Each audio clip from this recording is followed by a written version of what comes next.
Hare Hare Gange Mahadev Sri Shankara Parvati Pati Mahadev Sri Shankara. Namaste, it's Sahara Rose, and welcome back to the Highest Self podcast, a place where we discuss what makes you your soul's highest evolvement. We are feeling all the feels. It has been a crazy couple of weeks. There's not a person on the planet that hasn't experienced this. We have seen all of our shadows coming to surface. All of the fears that we have had that have really probably been there all along have come to surface to be looked at eye to eye. It might be the fear of dying alone. It might be the fear of losing a parent. It might be the fear of not having enough money or enough food or enough supplies. Fear of being alone. Fear of never living your purpose. Fear of losing your job. All of these fears have come to surface, and there's not a person on this planet that has escaped it. I know for myself, it has been a roller coaster. There have been moments that I have felt so good, and there have been moments that I have felt so low, especially finding out that close family members of mine have tested out as positive to the virus. So I wanted to share in this episode why now it is more important than ever to keep our energy high, to keep our vibrations high, to stay in the light. Now, I know from a place of just deep sadness and despair, it feels so far away to be able to do something like dance or something like paint or something like walking in nature. It feels like I can't even get to that point. But the thing is, it's just like working out, right? We never wake up in the morning and see ourselves doing burpees. We warm up. We just roll around our neck, and then from there we start to twist our back, and we see that we have all these aches and pains, and we slowly start to release them.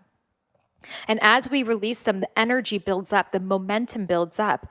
And then maybe your first couple jumping jacks are hard, but you're feeling your shoulders release. And then by the end of the workout, you feel so good. You might not even want to stop. So this is really what doing any practice to allow you to come into the light feels like. You know, a couple days ago for me, when all of this stuff really hit me, a lot of my shadows of losing my dad, of, all of these different things really came to surface. I had to, at that moment, realize I need to do something to change my state. Otherwise, I'm going to remain here. So for me, that started with just playing some music that I liked and lying on the floor.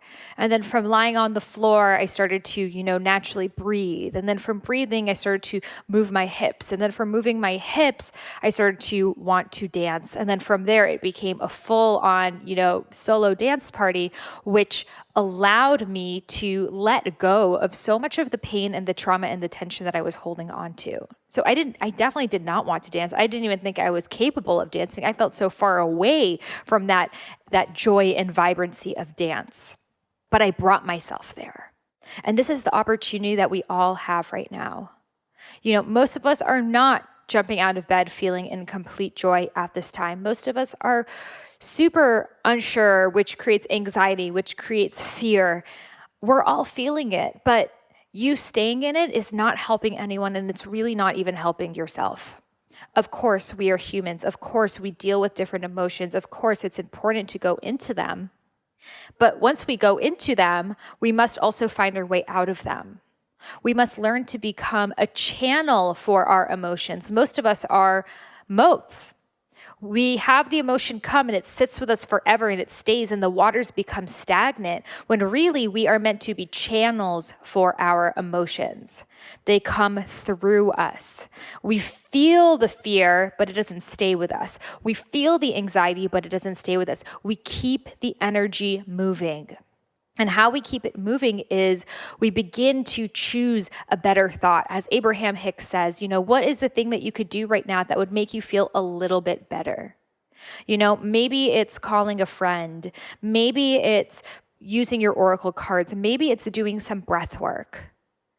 But At first, you're not going to want to do any of those things because you're feeling so low. But as soon as you grab for them, from there, you're going to be grabbing for something else, and then for something else, and for something else, and you'll keep getting higher and higher and higher and higher. We can look for a million things to be scared about. We will never run out of the options. But right now, this pandemic of fear has been more deadly than the actual pandemic in itself. Because fear kills. Fear lowers your immune system. Fear disconnects you from your body, from your truth, from what's before you, from all of the things that are going right in your life.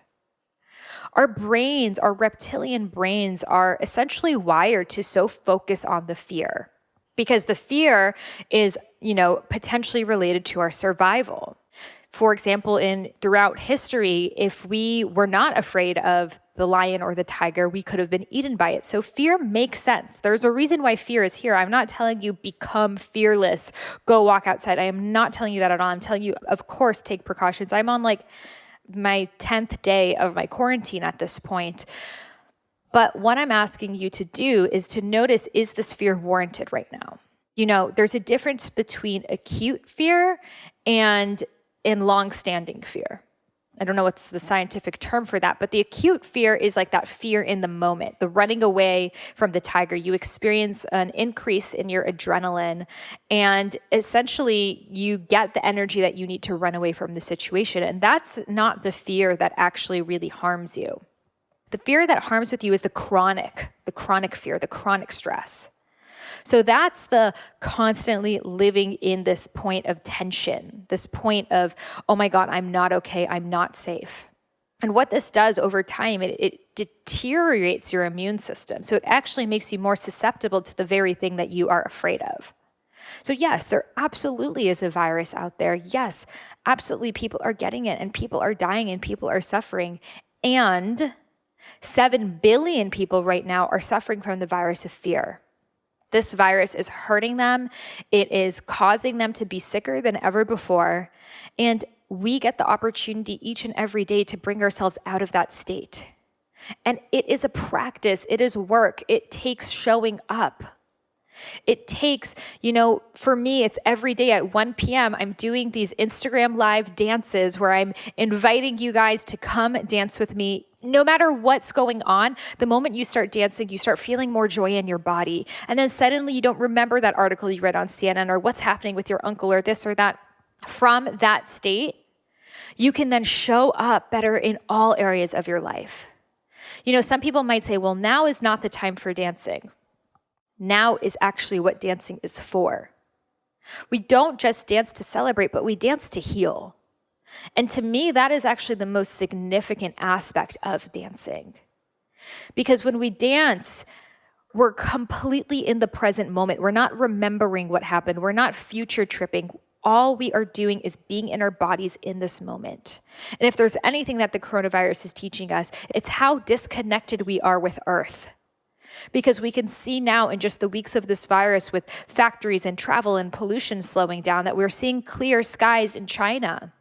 And we're seeing less pollution than ever before. And there are estimates that about 150,000 less people in China will die of pollutant-related diseases because of the decrease in pollution related to coronavirus. So yes, people are dying of coronavirus, and more people are being saved by the lack of pollution. So do you see that there is always a silver lining? There is always a higher purpose. If there's anything that we can trust about spirituality, it is that we are always guided and always protected, especially at the moments that we feel like we are not. Right now, we are in, a huge shift, like I talked about on last week's solo cast. We are in the most transformative shift that has happened to humankind in our lifetime. And it's scary and it's triggering and it's unknown. And this is the time that we get to have faith. This is the time that we get to trust that we are protected. This is the time that we take spiritual inventory of what's going on inside of us and that we choose a better thought. We show up and dance, even if we don't want to, knowing that we'll feel better after. We dance for all of the people who cannot dance right now. We breathe for all of the people who cannot breathe right now. We create for all of the people who cannot right now. It is so much bigger than you, but it is the energy that you are putting out into the world. We've all said, oh, over there I felt a bad vibe, or this house has bad vibes or good vibes. We are vibratory beings and we feel it. So right now, more than ever, is our opportunity to create positive vibrations, to use our bodies as the vehicle to spread that love. And especially because love feels so far away, that's why we must reach for it. We don't give up on love when we need it the most. It is when we need it the most that we devote ourselves to the practice of finding and finding again and again what will bring us back to love. Because if we don't, way more people will get sick. Way more people will suffer. Because the fear is crippling. The fear will make you get sick without even being exposed to anything. So if there's one thing you want to do to prevent yourself from getting the coronavirus, it's to get out of the fear. Find your medicine. Is it dancing? Is it breath work? Is it oracle cards or tarot? Is it spending time with your animals? Is it gardening? Is it sewing? Is it watching romantic comedies on Netflix? Is it taking care of your plants? Is it writing your novel? Is it meditating? Find what works with you. And what works with you every moment might be different. There are some days that I'm like, whoa, I got all the energy in the world. I can't wait to share this with other people. I feel so in the light. I want to bring other people up to this light. And there are other days that I'm like, oh my goddess, this is heavy. This is intense. What's going to happen? And I am saying this as someone who is a huge advocate for being in the light, but I feel the waves too. No one is immune to it. And I come back to my practice. I come back to showing up. I come back to my mat. I come back to my movement. I come back to my breath. Because I know if I don't have these things, these anchors that keep me sane, I don't dance because I'm happy. I'm happy because I dance. And we don't know where this journey will take us. We don't know what's going to happen next week. LA is on a complete lockdown at this point. We don't know how long this is going to be for. And we will drive ourselves crazy trying to figure it out. We'll drive ourselves crazy trying to figure out all of the theories out there, whether they're conspiracy or truth. We'll never know. We're not meant to. All we're meant to do is figure out what we can do at this time to bring us to a higher state. Because from that higher state, we'll make better decisions. And from those decisions, we'll align back into the light. And there will be a trickle-down effect that's as contagious as the virus, which is the virus of love. There have been times that I have felt low and I talk to a friend who's in a higher state and that becomes contagious to me. I remember why this is happening for us. I remember what this is teaching us and I reach that state again. And there are times that some of my friends are in fear spirals and I'm in a higher state and I remind them to stay in the light, to stay anchored and continue to embody the sun. So we're all really here just supporting each other. Even though we are physically isolated, we are more spiritually unified than ever before. For the first time in our lifetimes and in modern history, truly, or actually really ever, has the whole entire world been going through the same thing at the same time. I just got an email from my sponsor daughter in Cambodia that her school is shut down. The fact that I'm experiencing the same thing that my sponsor daughter in Cambodia is experiencing, that this woman in Italy is experiencing, that this person in Nepal is experiencing, etc., is a huge unifier. And now we get to take this huge unifier of collective fear and turn it into collective love. It's time for us, more than ever before, to share that love. And yes, we will trigger people who don't feel it at that time. Yes, there will be people who will say, how can you be so positive? People are dying. Yes, there can be people who are so resistant to your light because at that moment, they have a hard time finding their own. We don't get triggered by them. We don't get mad at them. We have compassion because at a certain point, we were that person next to someone else. And it's going to be this great shuffle dance that we all shift. And sometimes I'm up here and you're over there, and we keep moving and we find our place and we find what works and we find what practices continue to bring us up. A huge opportunity that this sacred universal pause is giving us right now is to really take that time to find what practices work for us. It has been so inspiring to see all of my friends and teachers and facilitators offering their medicine for free right now, whether it is through breathwork, whether it is through pranayama, whether it is through meditation or financial advice or business advice or whatever it is that comes naturally for them, they are offering. So this is your time to dabble. If you don't know what is that thing that brings you up right now, this is your chance to try. And I can guarantee you they'll all actually bring you up in different ways. And some practices might be more resonant with what you need right now, and others may be for a different part of your journey. One thing that I think everyone needs right now is to get back into their bodies, because there is so much psychic noise going around related to this fear, related to 5G, related to the shift. And if we don't anchor back into our bodies, we will go crazy. If I didn't dance and, have my practice, I would go insane. I do it to stay sane, y'all.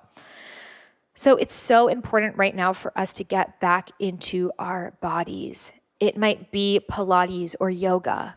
It might just be holding onto your belly and feeling it rise and fall as you breathe. It might be placing your hands on your heart as you meditate.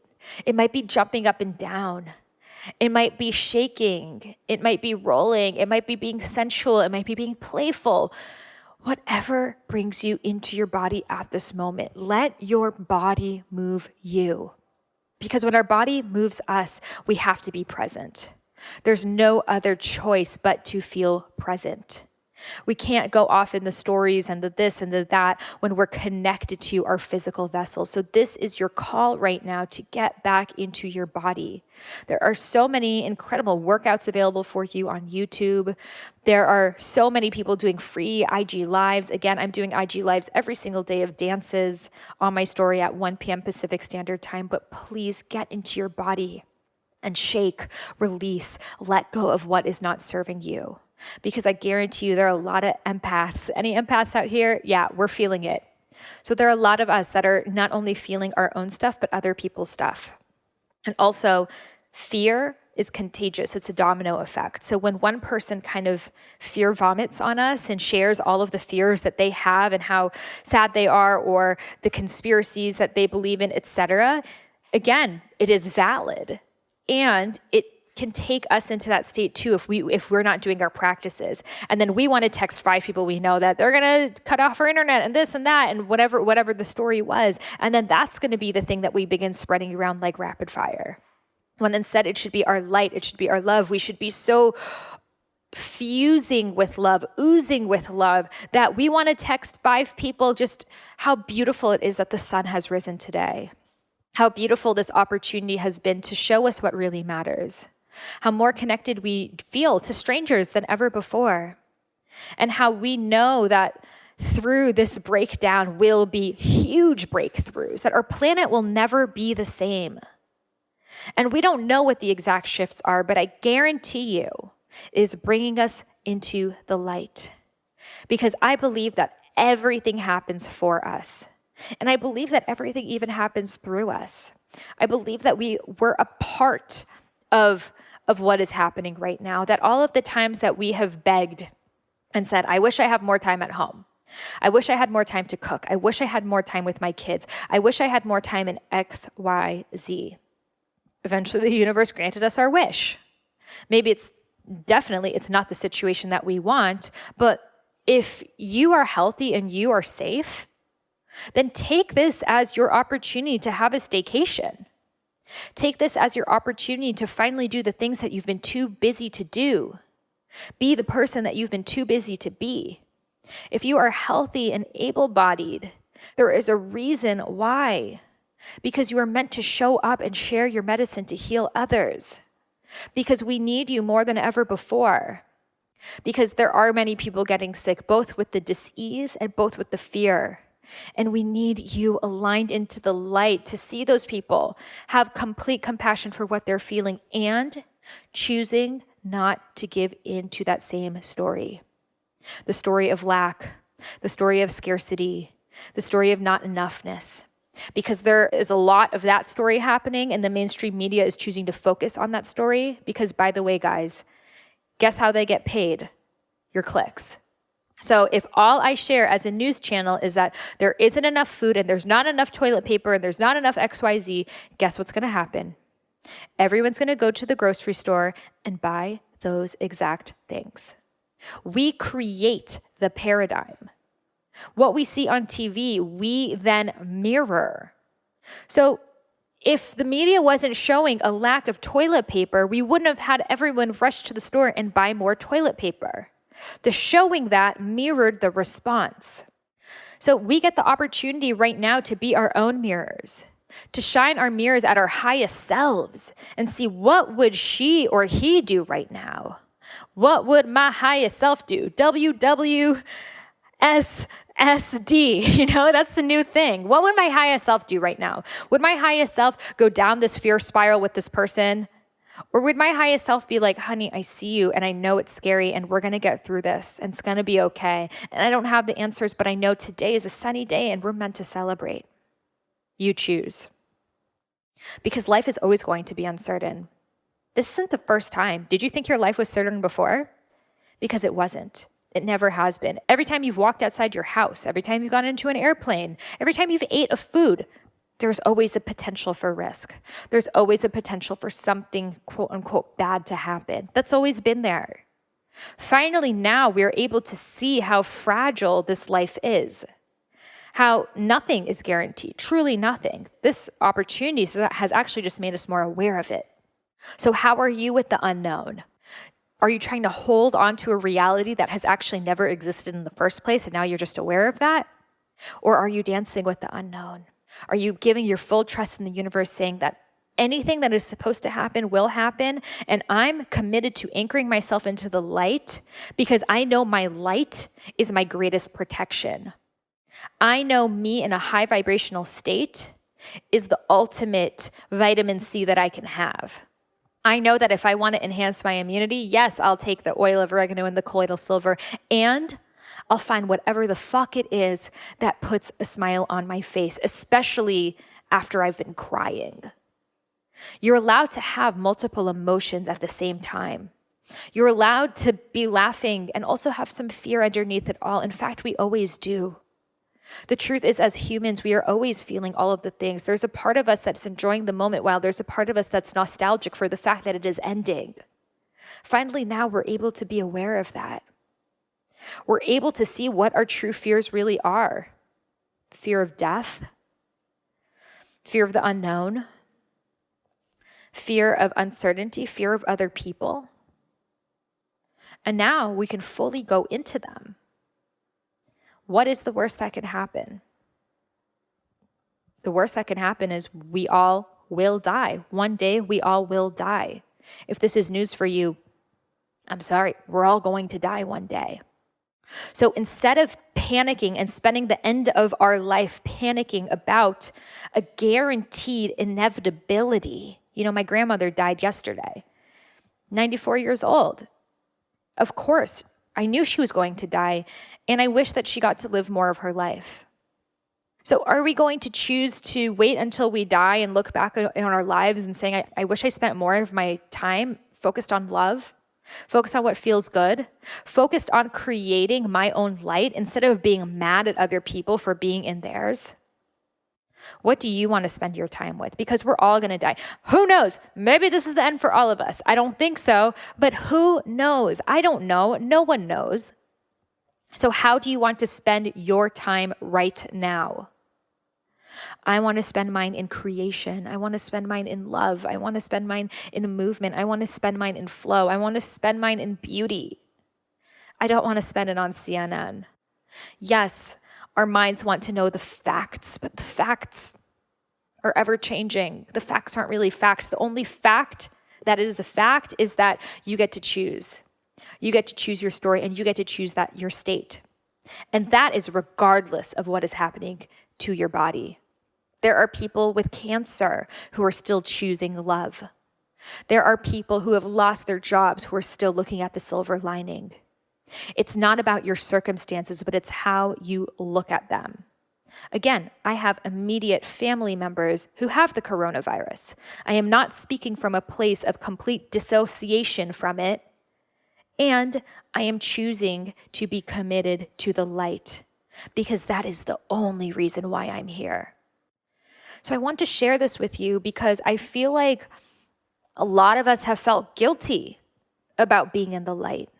A lot of us have felt like, well, because there's a lot of turmoil and death happening, am I allowed to be happy? And I want to say that not only are you allowed to, but it is the only thing that will change the situation. Your happiness is the medicine that the world needs.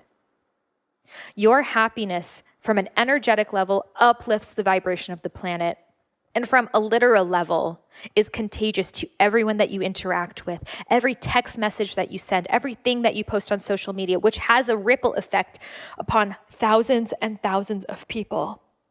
So if you care about helping others, or if you care about helping yourself, choose to come back to what makes you happy, especially when it feels far away.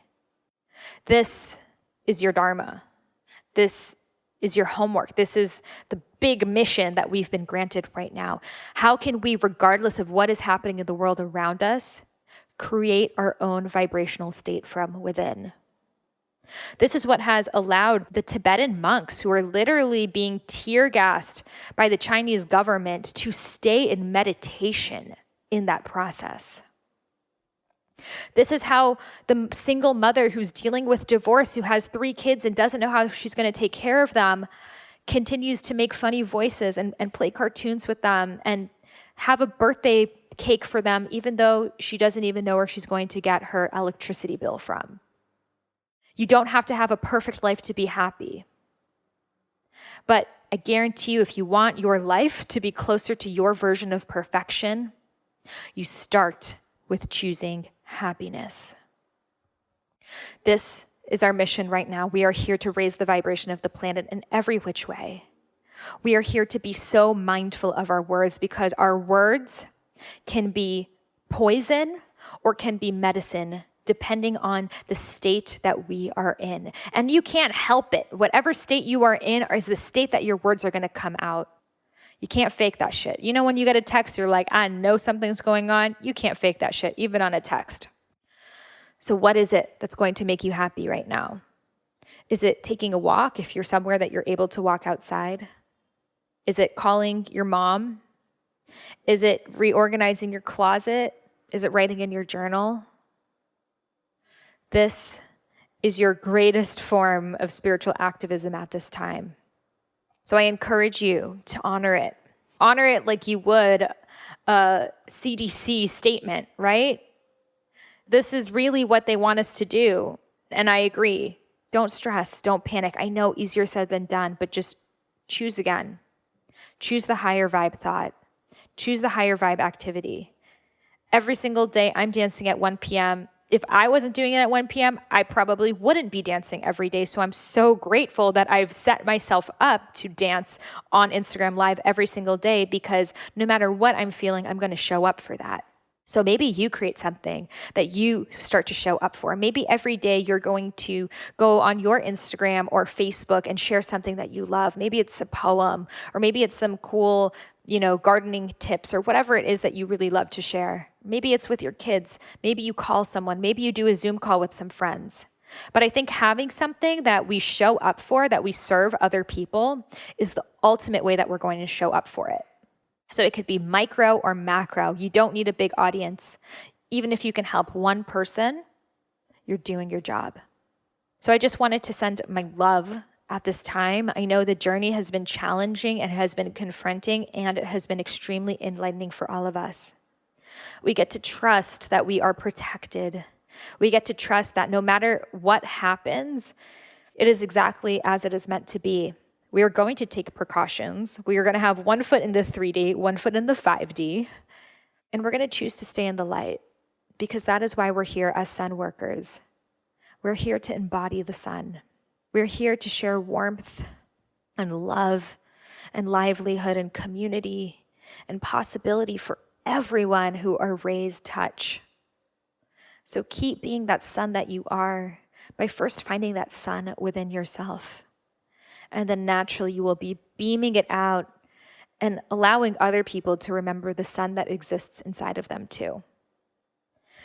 Thank you so much for being on this sacred journey with me, for being on this planet with me, for incarnating at this pivotal time in human history with me. We chose this for a reason. We are ready for it. This is the initiation that we signed up for. And now it is time for us to shine our lights. If you haven't checked out last week's solo cast all about why the coronavirus is our greatest opportunity for global awakening, be sure to listen to that after this episode. It was 3 episodes ago, episode 269. Episode 270 I did with Dr. Jess, who's an incredible doctor and friend of mine. We really go deep into what the coronavirus is all about, etc. So I really want to be supporting you with both scientific information as well as spiritual downloads to support you again on all dimensions, because we are humans living this experience and souls living in human bodies. So take care of yourselves, love yourselves. Join me on Instagram Live every single day at 1 p.m. We have a hashtag going, hashtag Dance Your Goddess. Take a video of yourself dancing, any kind of music you want. Use hashtag Dance Your Goddess. Tag me at I am Sahara Rose. I will share it. I will celebrate with you. I will dance with you. And this is how we heal. You know, after the Rwandan genocide, after everything settled, the US government sent the top psychologists and psychiatrists to work with the people of Rwanda who have been so affected, PTSD, after seeing this horrific genocide. And after a couple days, the people of the village, they came and they said, "Oh no, I think you sent us the wrong people." The government's like, "What are you talking about? We sent you the top psychologists and psychiatrists." They're like, No. The people you sent us took us away from the village, put us into a dark room, and then had us sit down and keep talking about the problem. The US government's like, "Yeah, that's what we do. It's called psychology." And the people of Rwanda said, No. In Rwanda, the way that we heal is that we gather with our community in circle, and we sing, and we dance, and we drum under the sun. We don't separate ourselves and keep talking about the problem. No. That would drive us mad. We focus on the light. So this is my invitation for all of you to gather in virtual circle with your friends, with your family, with me, and dance. Dance for the known, dance for the unknown, dance for it all. We've been dancing since the beginning of time. This is how we've healed. If you look at any animal, after they go through a fight, they shake it out. And that shake actually resets their nervous system and removes the nervous energy from our bodies. When is the last time you had a good shake? We're holding on to so much tension, so much trauma, so much uncertainties. So we get to do our part to restore our vessels and just dance it out. Thank you so much for being on this journey with me. I love you. If you loved this episode, I would love to send you a free gift, which is the first half of my unreleased book, Eat Right for Your Mind Body Type. This is a different book than Eat Feel Fresh, my first book ever, which is not released anywhere, and I am gifting it exclusively to those who leave a review of my podcast in the iTunes store. So all you got to do is head over to iTunes, where you may be listening to this podcast, and leave a review. Take a screenshot that you've left it and email it over to me at sahara@eatfeelfresh.com. Again, that's Sahara, Sahara, at eatfeelfresh.com. And I will send you back the first half of my unreleased book, Eat Right for Your Mind Body Type, which goes all into Ayurveda, doshas, plant-based nutrition, body types, all of the things in a really fun and engaging way. So this is my gift to you for free for supporting the podcast. Every single review I personally read. It really helps the podcast be listened to by more people so we can raise the vibration of the planet together. And I am so grateful to have you on this journey. Thank you so much for listening, and I'll see you on the next episode. Namaste.